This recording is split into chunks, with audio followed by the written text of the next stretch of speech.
Good evening, and welcome to Chronicles at Dusk, a place where stories gently guide you into sleep. Tonight, we will journey together through the full and timeless story of the rulers of England.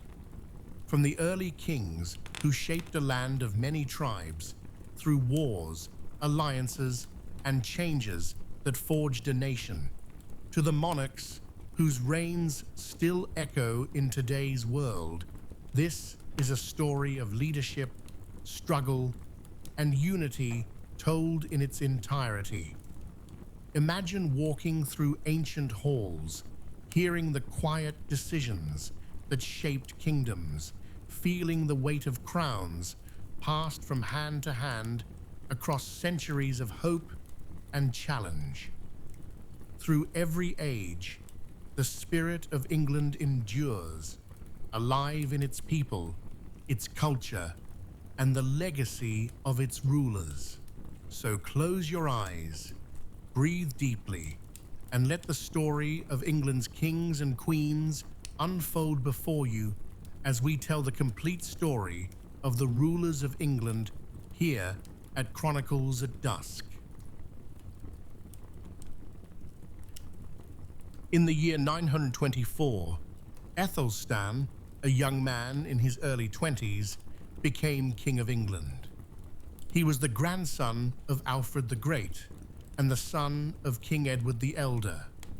Æthelstan inherited a kingdom still coming together, made up of several smaller Anglo-Saxon territories and newly conquered lands. His rise to the throne marked a turning point in the history of England. At the time, England was a patchwork of different peoples and rulers. Viking raids were still common in some areas, and parts of northern England were under the control of Norse kings from York. Æthelstan's reign focused on bringing these lands under one rule and creating a stronger, more unified kingdom. He was not just a warrior king, he also worked hard to improve the administration of his realm, issuing laws and supporting the church, which helped to strengthen his authority.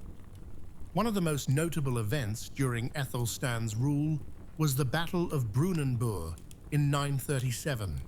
Here, Æthelstan faced a coalition of his enemies, the Vikings, Scots, and Strathclyde Britons. Despite being outnumbered, Æthelstan's forces won a decisive victory.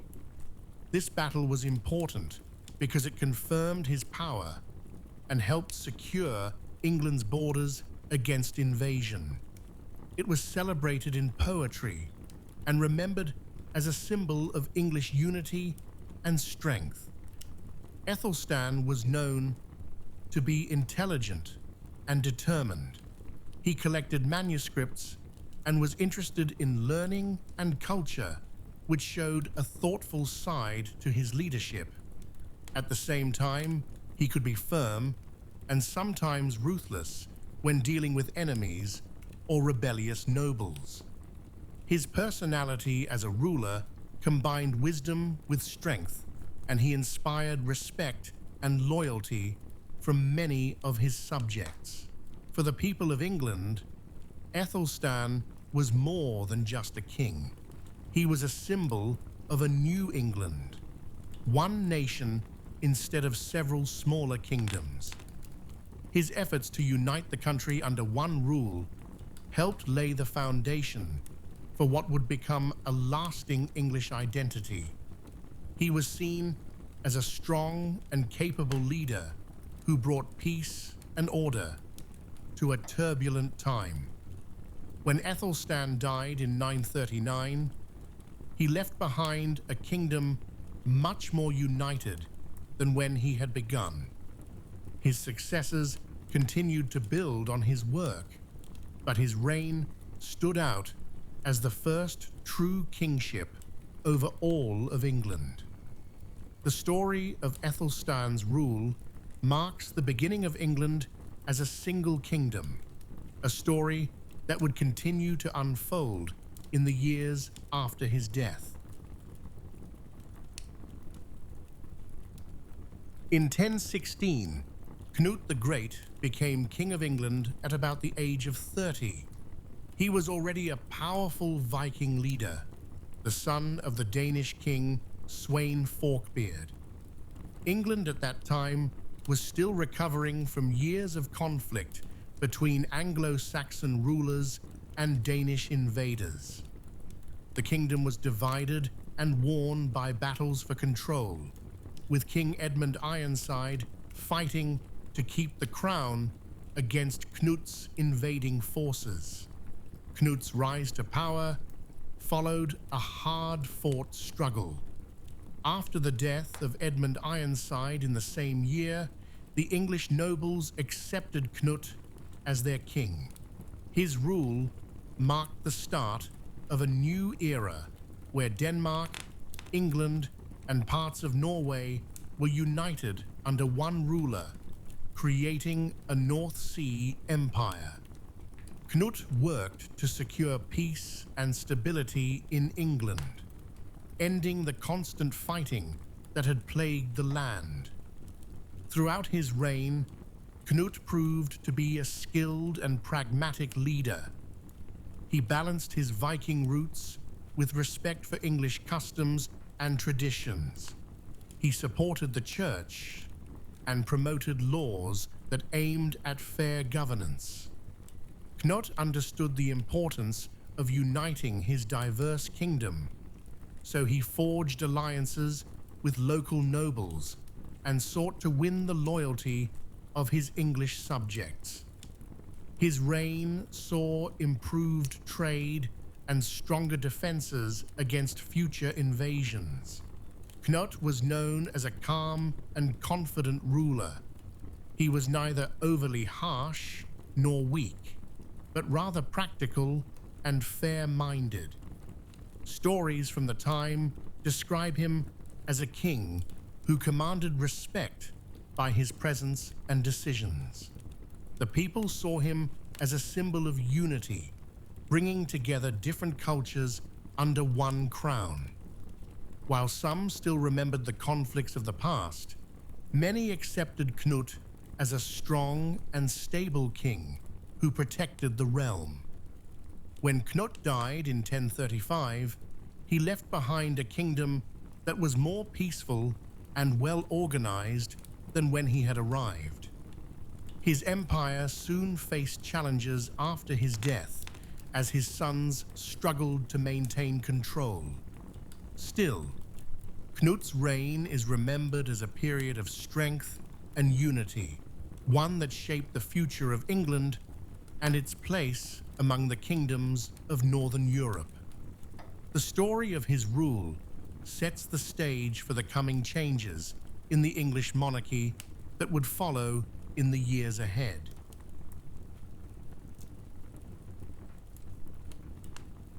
In 1042, Edward the Confessor returned to England to take the throne at about the age of 40.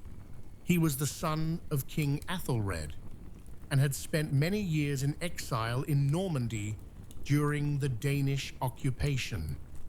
His accession marked the restoration of the Anglo-Saxon line after the period of Danish rule under kings like Cnut.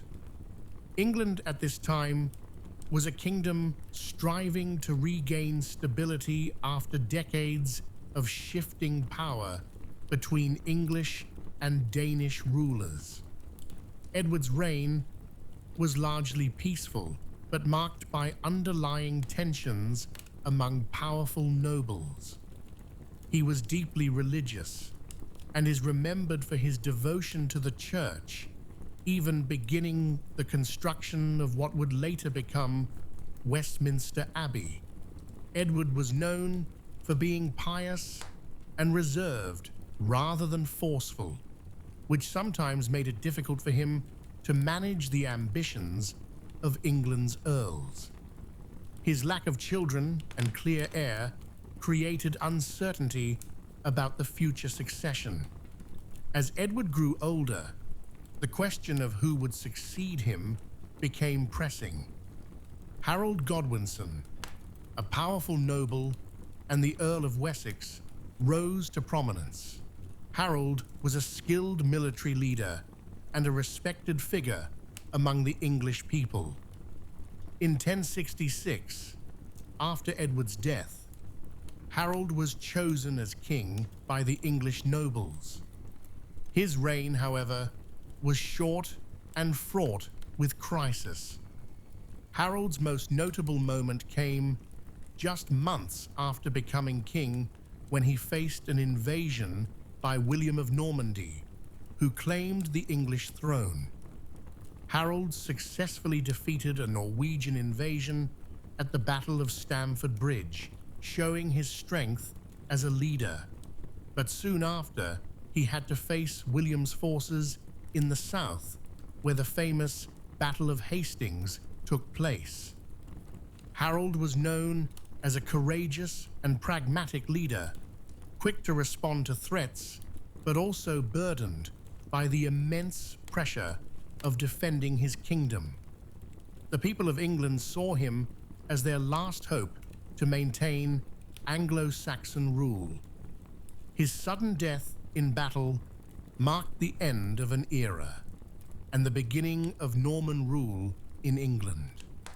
Edward the Confessor's reign left a legacy of religious devotion and a kingdom yearning for peace, but his failure to secure a clear successor set the stage for conflict. Harold II's brief kingship was marked by bravery and determination, but ended with defeat. Their stories lead directly into the transformation of England under Norman influence, a change that would reshape the country's future in profound ways.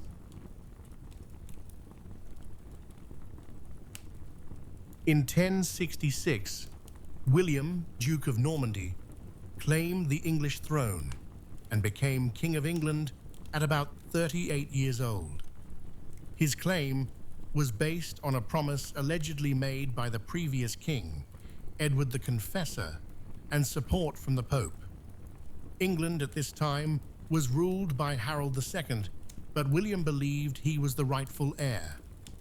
This dispute led to one of the most famous battles in English history, the Battle of Hastings. The Battle of Hastings in October 1066 was decisive. William's forces defeated Harold's army, and Harold was killed in battle. This victory marked the beginning of Norman rule over England, which brought profound changes to the country's politics, culture, and society. William's reign was marked by efforts to consolidate power, including the building of castles such as the Tower of London and the commissioning of the Domesday Book, a detailed survey of land holdings across England. William was a strong and determined leader, known for his military skill and administrative reforms. He balanced force with organization, reshaping the English aristocracy by replacing many Anglo-Saxon nobles with Norman lords loyal to him.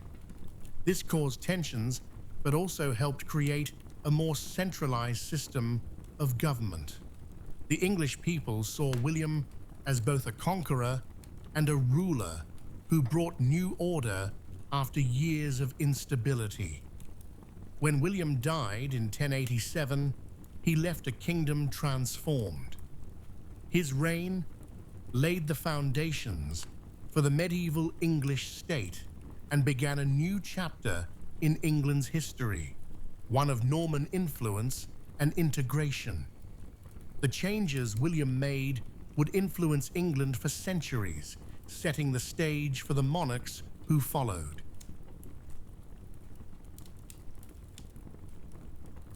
Henry I became king in 1100, shortly after the death of his brother William II. He was about 33 years old when he took the throne. Henry's reign focused on restoring order after years of turmoil and strengthening the royal administration. He worked to improve the legal system, issuing laws that protected property rights and helped unify the kingdom under clearer rules. Henry was known as a capable and sometimes harsh ruler. He kept a close eye on his officials and took care to maintain royal authority over the nobles. His reign was also marked by a tragic event, the death of his only legitimate son, William Adelin, in the White Ship disaster of 1120. This loss left the question of succession uncertain and created future conflict. When Henry died in 1135, his daughter Matilda was his chosen heir. However, many nobles did not support her claim. Instead, Stephen of Blois, Henry's nephew, quickly took the throne. Stephen was energetic and popular, but less skilled at maintaining control over his barons. His reign became a time of civil war known as the Anarchy, during which England was divided by rival factions loyal to Stephen or Matilda. Stephen's leadership was marked by frequent battles and shifting alliances. The country experienced a breakdown of law and order as nobles fought for power. Yet Stephen managed to hold on to the throne for nearly 2 decades, though his reign ended with an agreement that Matilda's son, Henry, would succeed him. The period of Henry I and Stephen is remembered for both effective governance and political instability. Henry's reforms strengthened the crown, but the lack of a clear successor after his death led to division. This era set the stage for the eventual rise of the Plantagenet dynasty, which would bring renewed stability under Henry II. Henry II became king in 1154 at the age of 21, after a period of civil war between his mother, Matilda, and King Stephen. His accession marked the end of the anarchy and the beginning of a stronger, more organized monarchy. Henry inherited not only England, but also large territories in France through his mother's and father's lines, creating what is often called the Angevin Empire. Henry's reign was notable for major reforms in government and law. He worked to strengthen royal justice by developing common law, which aimed to create consistent legal standards across the kingdom. His efforts helped reduce the power of local lords and bring more cases under royal control. Henry also improved administration by appointing skilled officials and improving tax collection. Despite his administrative skill, Henry's reign faced significant conflicts. His relationship with Thomas Becket, the Archbishop of Canterbury, deteriorated over the balance of power between church and crown. This dispute ended tragically in 1170, when Becket was murdered by knights believed to be acting on Henry's wishes, causing a scandal and damaging Henry's reputation. Henry was a determined and sometimes ruthless leader. He was known for his intelligence and ambition, but also for harshness in dealing with enemies, including members of his own family. His sons rebelled against him multiple times, reflecting tensions within the royal household. The people of England saw Henry II as a powerful and sometimes intimidating king. His reign strengthened the monarchy's authority and laid the groundwork for a more centralized English state. Henry's legacy includes the establishment of legal principles that would influence English law for centuries. When Henry II died in 1189, his son Richard succeeded him, continuing the Plantagenet dynasty. Henry's reign marked a turning point for England, combining expanded territories with important legal and governmental reforms. Richard I, known as Richard the Lionheart, became king in 1189 at about 31 years old. He was famous for his military skill and bravery, particularly during the Crusades, where he spent much of his reign.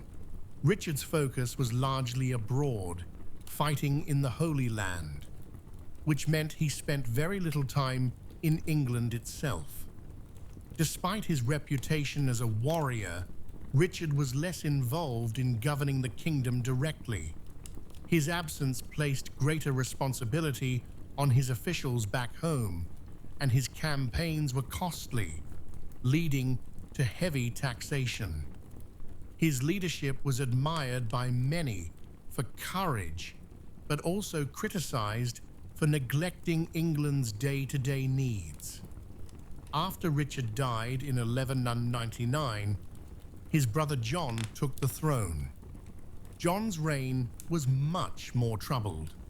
He faced military losses, including the loss of many French territories and ongoing conflicts with powerful English barons. John's heavy taxation and arbitrary rule led to widespread dissatisfaction. In 1215, under pressure from rebellious nobles, King John was forced to agree to the Magna Carta, a document limiting royal power and establishing certain legal protections for subjects.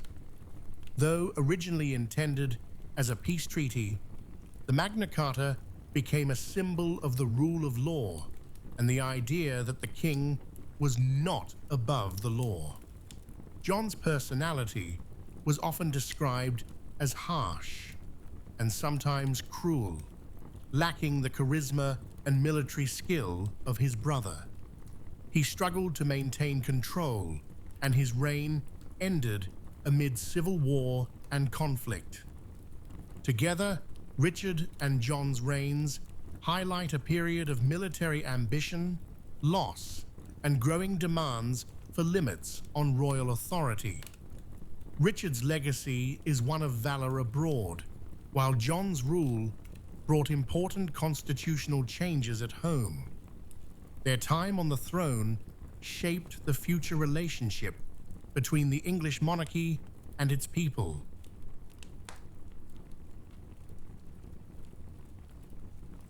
Edward I became king in 1272 at about 35 years old. Known as a strong and determined ruler, he worked hard to strengthen royal authority and improve the legal system. Edward I is remembered for his campaigns to bring Wales and Scotland under English control. He built many castles in Wales to secure his conquests and led military efforts against the Scots. His reign also saw important legal reforms, including the development of Parliament as a formal institution where nobles and commoners could advise the king. Edward II succeeded his father in 1307, but struggled as a ruler. His reign was marked by military failures, especially against Scotland, and internal conflicts. Edward II was less effective in managing his nobles and faced opposition from powerful barons. He was eventually deposed in 1327 after years of unrest and dissatisfaction. Edward III came to the throne in 1327 at the age of 14, following his father's forced abdication. His long reign saw both military success and the start of important developments in English government. Edward III revived English claims to the French throne, which helped spark the 100 Years' War. He was a skilled military leader and led campaigns that brought early victories. Edward III also strengthened Parliament's role, helping it grow in power and influence. His reign was a time of both war and cultural growth, including the rise of chivalry and the beginnings of English national identity. Together, these three Edwards shaped medieval England through war, politics, and law. Edward I established strong foundations. Edward II's troubled reign showed the limits of royal power, and Edward III's successes and challenges influenced England's place in Europe for decades. Richard II became king in 1377 at just 10 years old, inheriting the throne during a time of ongoing conflict with France and internal unrest. His reign faced challenges, including the Peasants' Revolt of 1381, caused by social tensions and heavy taxes. Richard's rule became increasingly autocratic over time, alienating many nobles. In 1399, he was deposed by his cousin, Henry Bolingbroke, who became Henry IV, marking the start of the Lancastrian dynasty. Henry IV and his son Henry V worked to stabilize the kingdom. Henry V, who reigned from 1413, is best known for his military victories in the 100 Years' War, especially the Battle of Agincourt in 1415. His leadership boosted English morale and power in France. Henry VI, son of Henry V, inherited the throne as an infant in 1422. His reign was troubled by mental illness and weak leadership, which led to civil war between rival noble factions, the Wars of the Roses, between the houses of Lancaster and York. Richard III, the last Plantagenet king, ruled from 1483 to 1485. His brief reign ended at the Battle of Bosworth Field, where he was defeated by Henry Tudor, who became Henry VII. This battle ended the Wars of the Roses and began the Tudor dynasty. This era was marked by political instability, dynastic conflict, and shifting power between monarch and nobles. The monarchs from Richard II to Richard III experienced moments of strong leadership and times of chaos, ultimately leading to a new beginning under the Tudors.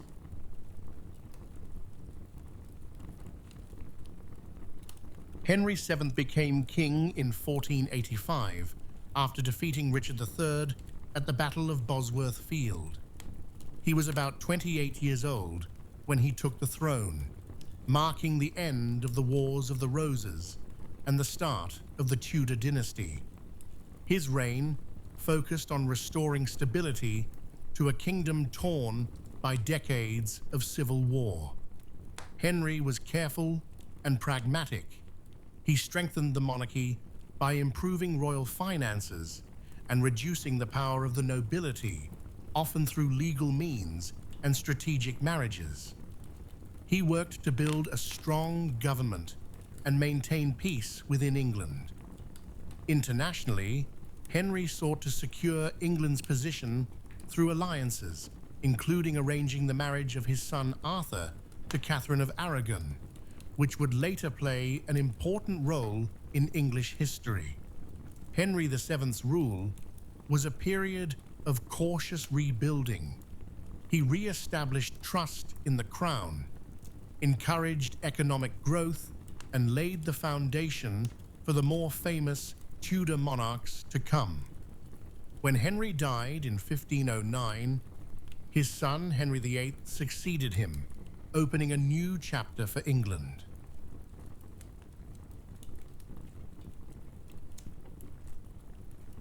Henry VIII became king in 1509 at the age of 17, full of energy and eager to rule. Early in his reign, he was popular for his charm and his support of the arts and education. However, his time as monarch would come to be defined by dramatic changes in religion, politics, and society. One of Henry's most significant actions was breaking from the Roman Catholic Church to establish the Church of England. This began when the Pope refused to annul Henry's marriage to Catherine of Aragon, leading Henry to declare himself the supreme head of the Church in England. This religious shift, known as the English Reformation, altered the course of English history. Henry was known for his strong will and impatience, often making decisions based on personal desires. His 6 marriages and the quest for a male heir caused political and religious upheaval. The dissolution of the monasteries during his reign also changed the religious and economic landscape. Despite his turbulent personal life, Henry VIII strengthened the power of the monarchy and centralized government control. His reign saw important developments in law, naval power, and culture. Henry died in 1547, leaving the throne to his young son, Edward VI, but his reign is remembered most for the sweeping religious changes that shaped England for centuries. Mary I became queen in 1553 at the age of 37. She was the daughter of Henry VIII and Catherine of Aragon, and was determined to restore England to Roman Catholicism after her father's break with the Church. Her reign saw a return to Catholic practices and the persecution of Protestants, earning her the nickname Bloody Mary. Despite her efforts, her religious policies caused division and unrest. Mary's marriage to Philip II of Spain was unpopular and failed to produce an heir, leaving her isolated politically. Her reign was short and marked by religious conflict and strained international relations. Elizabeth I, Mary's half-sister, succeeded her in 1558 at the age of 25. Elizabeth's reign is often seen as a golden age for England. She established the Protestant Church of England firmly, while promoting religious tolerance to a degree that helped ease some conflicts. Her leadership brought relative stability and fostered a flowering of English culture, including the works of Shakespeare and advances in exploration. Elizabeth was known for her intelligence, political skill, and careful balancing of power. She avoided marriage to maintain control over her kingdom and navigated complex relationships with powerful European nations. Her reign also faced threats, including plots against her and the Spanish Armada in 1588, which England famously defeated. Elizabeth died in 1603, ending the Tudor dynasty and passing the crown to James VI of Scotland, who became James of England, ushering in a new era.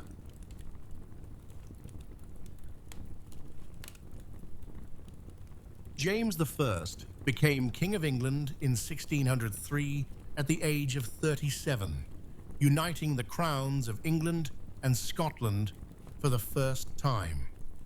He was already James VI of Scotland before ascending to the English throne. His reign marked the beginning of the Stuart dynasty. James was a learned and articulate monarch who believed strongly in the divine right of kings, the idea that monarchs were appointed by God and accountable only to him. James I worked to strengthen the monarchy, but faced challenges from Parliament, which wanted a greater say in government. His reign saw the commissioning of the King James Bible, an important cultural achievement that remains influential today. James's son, Charles I, became king in 1625. Charles continued his father's belief in royal authority, but struggled to govern effectively. His reign was marked by conflicts with Parliament over money, religion, and power. Charles's insistence on ruling without Parliament for long periods led to widespread discontent. Religious tensions grew, and Charles's policies alienated many, including Puritans and Scots. These disputes eventually led to the English Civil War in 1642, a conflict between royalists who supported the king and parliamentarians who sought to limit his power. The war ended with Charles I's defeat. In 1649, Charles was tried and executed for treason, the first time an English monarch had been publicly executed.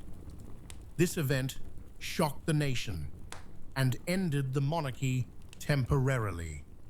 The reigns of James I and Charles I show the growing struggle between royal authority and parliamentary power, a conflict that shaped the future of England's government. After the execution of Charles I in 1649, England entered a period without a monarch. Oliver Cromwell emerged as the central figure during this time.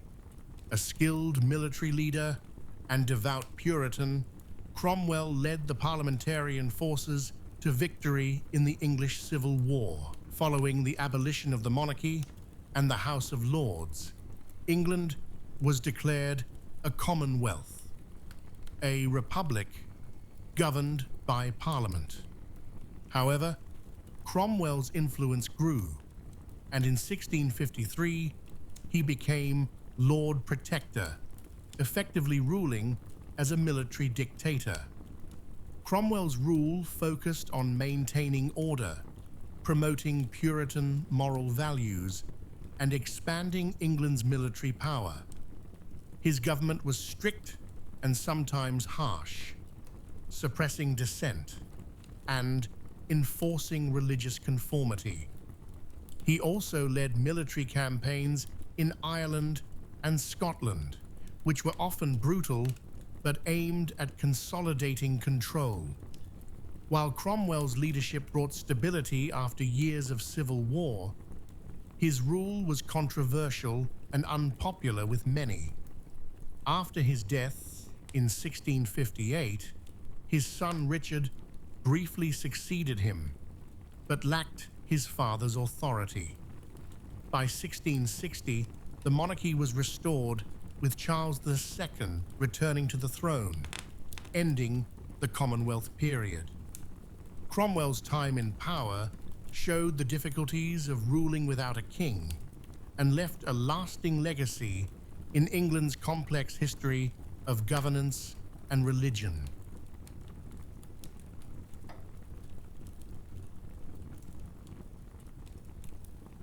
In 1660, the monarchy was restored when Charles II returned to England after the period of Oliver Cromwell's Commonwealth.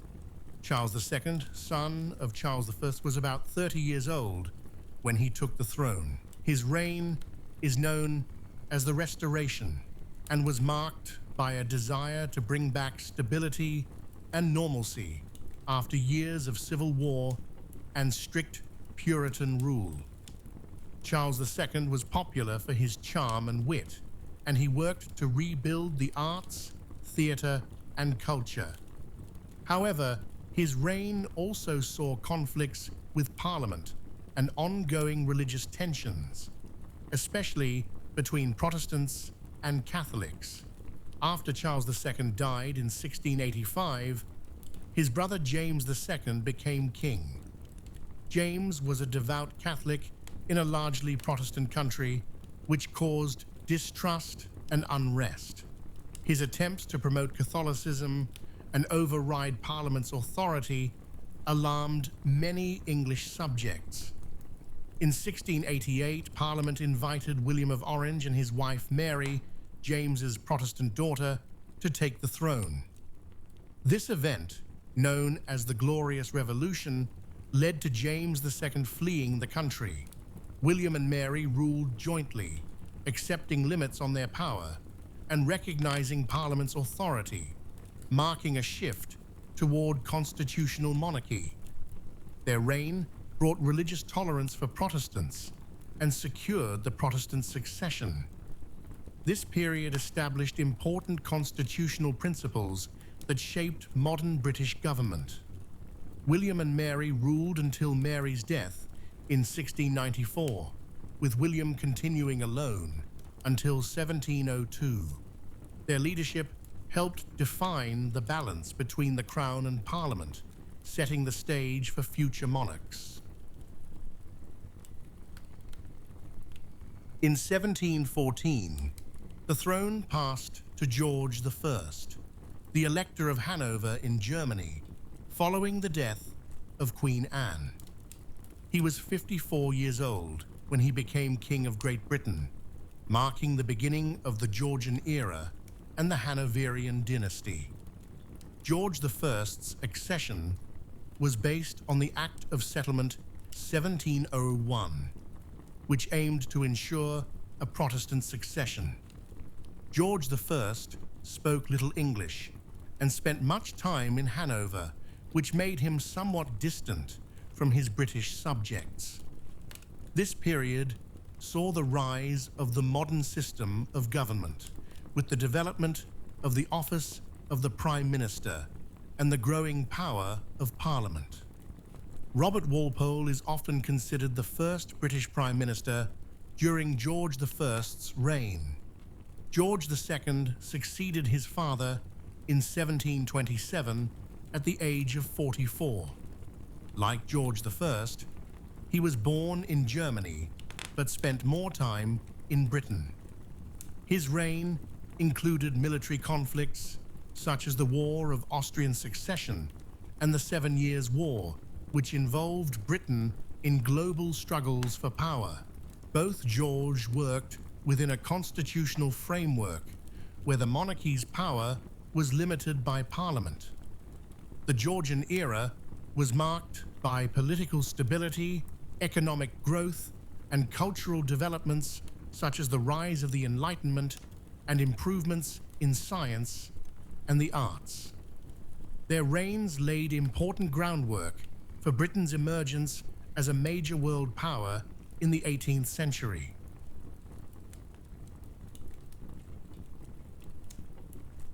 George III became king in 1760 at the age of 22. His long reign witnessed major events that shaped not only Britain, but also the wider world. George III was known for his dedication to duty and his strong belief in the monarchy's role, often seeking to be an active and involved ruler. His reign was marked by significant challenges, including the loss of the American colonies after the Revolutionary War, which was a major blow to British power and prestige. Despite this setback, Britain expanded its influence in other parts of the world, especially in India. George III also dealt with political upheaval at home, including struggles between the Crown and Parliament. His bouts of mental illness later in life complicated his role as monarch and led to the Regency period, when his son ruled as Prince Regent. During George III's reign, the Industrial Revolution began, transforming Britain's economy, society, and landscape. This era saw advances in technology, urban growth, and changes in daily life for many people. George III's reign spanned 60 years, one of the longest in British history, and left a complex legacy of both loss and progress.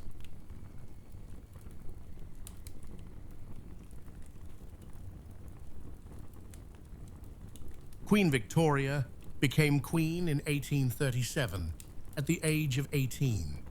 Her reign, lasting over 63 years, is known as the Victorian era, a time of great change and growth for Britain. Victoria's early years as queen were marked by a desire to stabilize the monarchy and connect with her subjects. She was a devoted wife to Prince Albert and a caring mother, which helped shape her image as a moral and family-oriented figure. Under Victoria's rule, Britain became the world's leading industrial and imperial power. The Industrial Revolution continued to transform society with advances in technology, transportation, and communication. Cities grew rapidly, and the middle class expanded. Victoria's reign also saw major social reforms, including improvements in education, working conditions, and public health. At the same time, the British Empire expanded to cover vast territories across Africa, Asia, and the Pacific. Politically, the monarchy's role became more symbolic and constitutional, with power shifting increasingly to Parliament and the Prime Minister. Victoria maintained a strong interest in politics and had influence, but she accepted the limits of her authority. Queen Victoria's reign left a lasting impact on British culture, society, and its place in the world. She became a symbol of stability and tradition during a period of rapid change.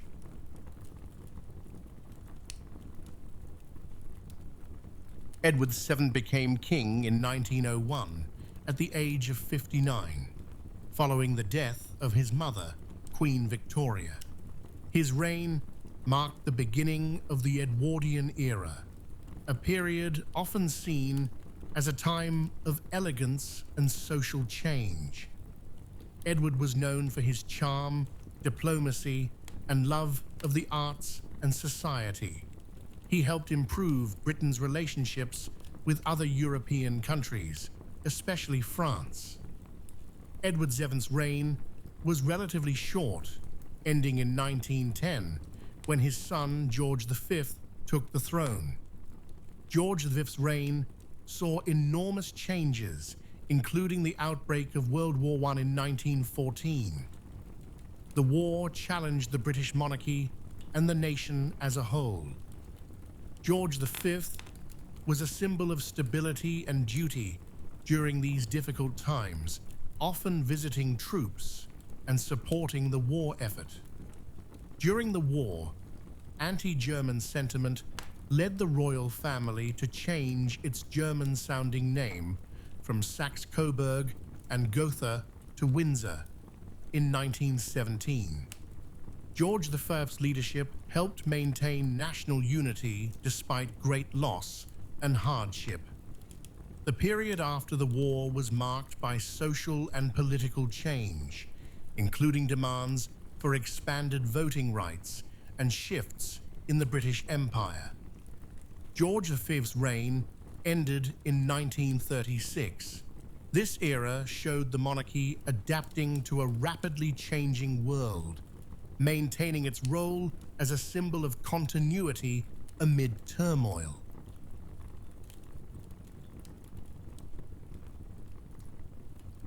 Edward VIII became king in January 1936 at the age of 41, following the death of his father, George V. His reign was short, and marked by controversy. Edward wished to marry Wallis Simpson, an American divorcee, which caused a constitutional crisis because the Church of England opposed the marriage of a divorced person with a living ex-spouse. Faced with opposition from the government and the church, Edward chose to abdicate the throne in December 1936, less than a year after becoming king. His abdication was unprecedented and shocked the nation. Following Edward's abdication, his younger brother George VI became king at the age of 41. George VI was not originally expected to reign, but rose to the challenge during a difficult period that included the lead-up to and the duration of World War II. George VI became a symbol of British resilience and determination, often making public appearances to boost morale.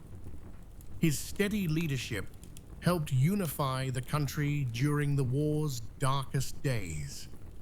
He worked closely with Prime Minister Winston Churchill and represented hope for the British people. George VI's reign also saw the beginning of the dissolution of the British Empire, as many colonies moved towards independence after the war. George VI died in 1952, leaving a legacy of courage and duty in times of great national challenge.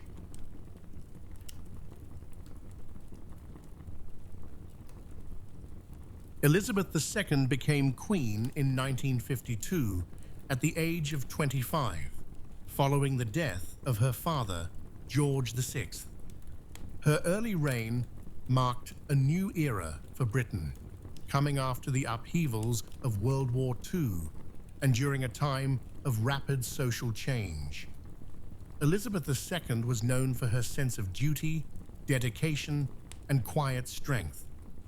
She embraced the role of constitutional monarch, acting as a steady symbol of continuity for a nation undergoing major transformations. During these decades, Britain faced the process of decolonization as many former colonies gained independence, reshaping the British Empire into the Commonwealth of Nations. The Queen worked to maintain ties and relationships across this new Commonwealth. Her reign also saw technological progress, cultural shifts, and evolving public expectations of the monarchy. Elizabeth adapted to these changes while upholding traditions and maintaining the monarchy's relevance. Elizabeth II's early years set the tone for a long reign marked by stability and service, creating a foundation for the monarchy's ongoing role in the modern world.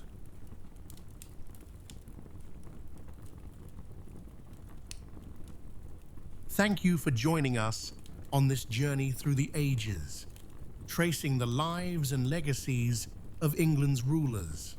As the stories of kings and queens fade softly into the night, may their histories inspire a peaceful rest and quiet reflection. Remember, these tales are more than just names and dates. They are the threads that weave the fabric of a nation, connecting past to present. So let your mind drift gently, carrying the echoes of ancient halls and distant kingdoms into your dreams. Until next time, rest well, and may the calm of history stay with you here at Chronicles at Dusk.